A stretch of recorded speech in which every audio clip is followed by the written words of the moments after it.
느껴진다고 말인 것이죠. 그래서 하나님의 계획은 너무나 멋들어진 거예요. 너무 좋은 겁니다. 토마스 에디슨은 한 가지 아이디어를 가지고 있었어요. 전구를 발명을 했어요. 그래서 사실 날씨가 흐린 날씨에도 창문을 다 닫고도 이 안에서 바깥 웬만한 날씨보다 더 밝게 예배를 드릴 수 있는 것은 에디슨의 아이디어 때문이었어요.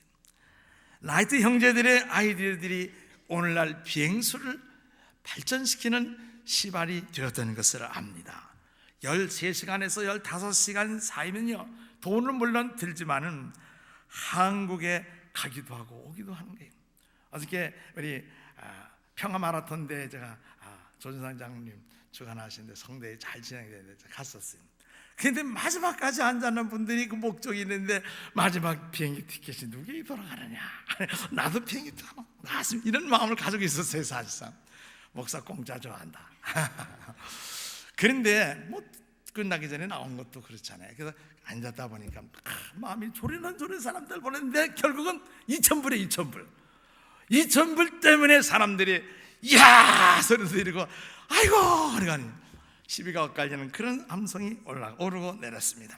하여튼 13시간 15시간 사이면은 한국에 가기도 하고 오기도 하면 돈은 2,000여 불이 들지만은 그러나 얼마나 편리하게 되었습니까? 빌 게이츠는요, 한 개의 아이디어를 가지고 있다가 세상에 공표하니 자기도 억수로 부자도 됐지만 퍼스널 컴퓨터 때문에 얼마나 편리한 세상을 우리가 삽니까? 은행 가지 않아도 그냥 컴퓨터 안에서 결제가 다 되고, 비행기 티켓도 어디 갈 거 없고, 쇼핑도 갈 것도 없고, 그냥 앉아서 컴퓨터 그냥 키보드만 딱딱 때리면 물건이 오고 가는 역사가 일어나게 되는 것입니다. 참 좋은 아이들이 세상에 많이 있어요. 인류를 그래서 갈수록 기술과 아이디어를 통해서 엄청난 번영을 이루어가고 있는데, 그런데도 하나님의 아이디어들은 그보다 훨씬 낫다 그래요.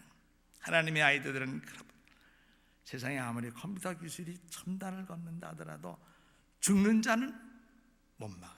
죽은 자는 살릴 수가 없어요. 그러나 하나님은 그 일을 하시는 것입니다.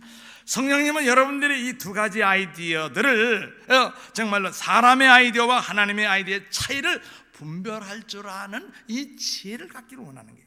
세상의 지혜도 대단합니다. 이 지혜를 잘 활용하면 돈도 벌고 편안하게 살 수 있고 참 좋은 일 많이 있습니다. 그런데 그 지혜와 하나님의 아이디어와 이 다르다고 하는 것을 구별하기를 바라는 겁니다.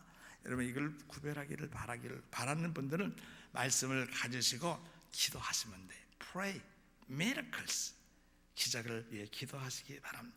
하나님의 멋진 계획을 여러분들이 소유하시려면 기도 생활을 많이 하세요. 아마도 오늘날 여러분에게 하나님의 기적이 필요할지도 몰라요. 나는 몇십 년 평생 병원에 간 적이 없어, 예방주사 한 대 맞은 것밖에 없습니다, 이런 건강의 자신을 가지고 있을지도 모르고, 나는 뭐 누구에게 꼼질도 안 하고 나는 내 힘으로 역시 자주성가해서 잘 살아왔습니다, 난 기적이 필요 없는 사람이다 라고 말할 수 있을 분이 있을 겁니다. 그러나 인간이기 때문에 나는 그렇지만 내 가족 식구들이 미러클, 이 기적이 필요할지도 모르는 것입니다.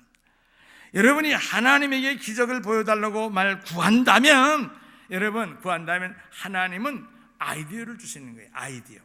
기적을 구하면 그냥 그 자리에 딱딱 주실 수 있는 것이 있지만, 하나님은 내가 기적을 구하면 하나님은 거기에 아이디어를 주시는 거예요. 그 아이디어를 분석해 보게 되면 그것은 하나님의 계획이 나타나는 거예요. 하나님의 플래닝이 있다, 그런 얘기인 것입니다. 우리는 자주 기도하고 우리는 정말로 가만히 앉아서 하나님의 하나님이 기적들을 행하시기를 기다리고 있는 것은, 기도하고 그냥 가만 방에 불 끄고 성전에 앉아서 날마다 떨어지게 기도만 하는 것은 그건 참 성도의 자세는 아닐 수가 있습니다. 우리는 신앙의 기도가 다는 아니에요. 기도한 다음에 기도할 때 하나님이 주시는 갓 아이디어를 받으면 그 아이디어대로 따라가야 되는 것입니다. 만약 여러분이 성경을 읽으신다면 방법들을 많이 발견하게 되니 기적이 어떻게 일어나는가 하는 것을 성경에서 찾을 수가 있습니다. 여러분, 기적을 진정 원하신다면, 그렇다면 여러분 하나님의 계획들, 하나님의 아이디어를 이제 받게 되실 것입니다.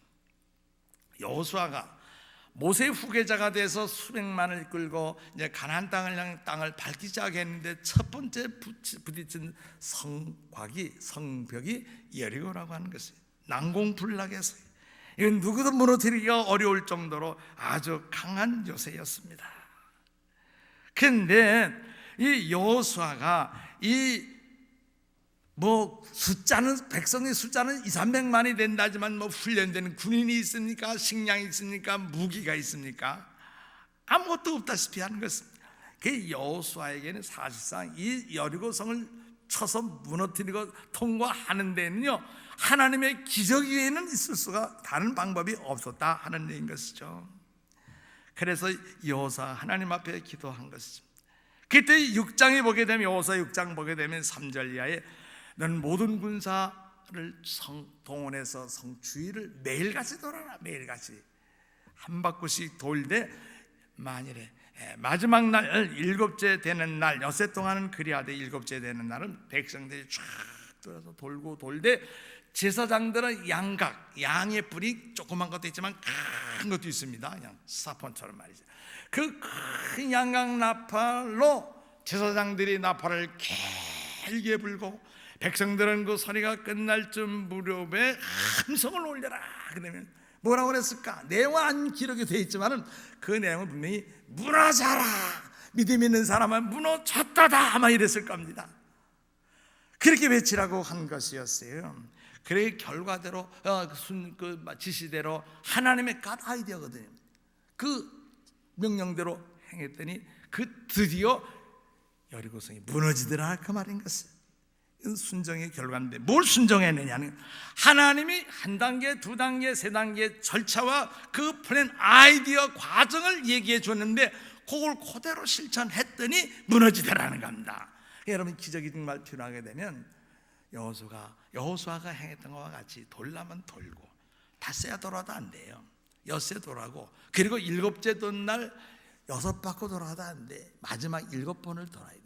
양각 나팔 부는 지상이 빠져도 안 되고 백성들의 함성이 빠져도 안 되는, 이건 전부 하나님의 지시한 것은 시작부터 끝까지 전부 이행되어야 되는 거예요. 순종해야 된다는 겁니다. 그래서 이 과정이 이루어질 때 기적이 일어나서 여리고성이 무너지더라 그 말이. 나만 장군이 그의 몸에 부를 것 없이 사는 벼슬아치를 하고 사는 사람인데 웬걸 불치의 나병이 몸에 들어왔어요. 그때 여기저기 아마 약방문을 많이 했겠지만 고칠 도리가 없다는 것을 알았을 때 낙심천만했어요. 여정 게즈바의 그 여정의 그 인포메이션을 들어보니 이스라엘 어느 지에 가면 엘리사가 있는데 그에게 가는 사람은 못하는 것이 다 해결받는 다더라. 그래서 소식을 듣고 갔습니다. 엘리사가 나와서 저를 30도 50도 70도 작복해 주면서 일국의 왕 대사격으로 왔으니까 대우를 해줄 줄 알았더니 나와보지도 아니하고 전달사항이 왔는데 가서 씻으시오, 요단강에서 씻으시오, 그리고 6번 아니 7번을 씻고 돌아가시오, 그럼 깨끗해지리라, 이런 말을 해주는 겁니다. 가만히 요단강물 여러분 가보신 분들 계시지만요 흙탕물 같아요. 비 온 다음에 내려가는 한강물 같다고. 그 시원한 거기에 목욕을 하대. 그럼 사람 한길 키도 안 돼. 지금 그런 얕은 개울 같은 데서 목욕을 하라지. 그것도 한 번도 아니고 7번 하라지. 몸 헌데가 더 헐어질 정도로 그런 물이 깨끗하지 못한 물에 목욕을 하니까 기분이 상해서 그냥 가는 거예요. 그 나이 부하가 기아스가 이야기를 합니다. 부하가 이야기를 그보다 더한 일도 하라고 하면 나 같으면 할 텐데 못하실 일이 뭡니까? 그래 해보자. 그랬더니 그대로 순종을 했더니 어린아이 석회처럼 깨끗해졌다는 거 아닙니까? 하나님이 기적을 내리실 때는요 간단한 것 같지만 지시가 있어요. 간단한 것 같은 것이지만은 거기에는 프로그램이 있는데 그것을 이행을 하게 되는 기적이 일어나게 되는 겁니다. 삼손이 태어나기 전에 하나님은 그의 모친에게 나타나셔서 내가 너에게 아들을 줄 테니까 아들을 낳으면은 이렇게 기르라 그랬습니다. 독주나 포도주를 마시게 하지 말고, 그리고 부정한 것은 먹지도 만지지도 말게 해야 돼.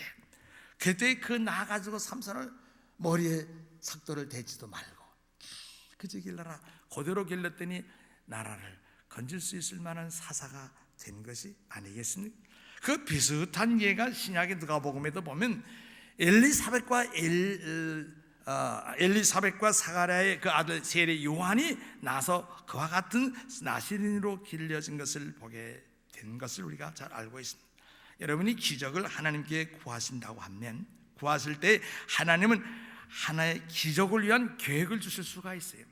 여러분이 바라는 그 결과와 여러분이 기적을 향해 걸어가는 그 과정은 이게 링크가 되어 있어요. 고리가 걸려 있다는 거예요.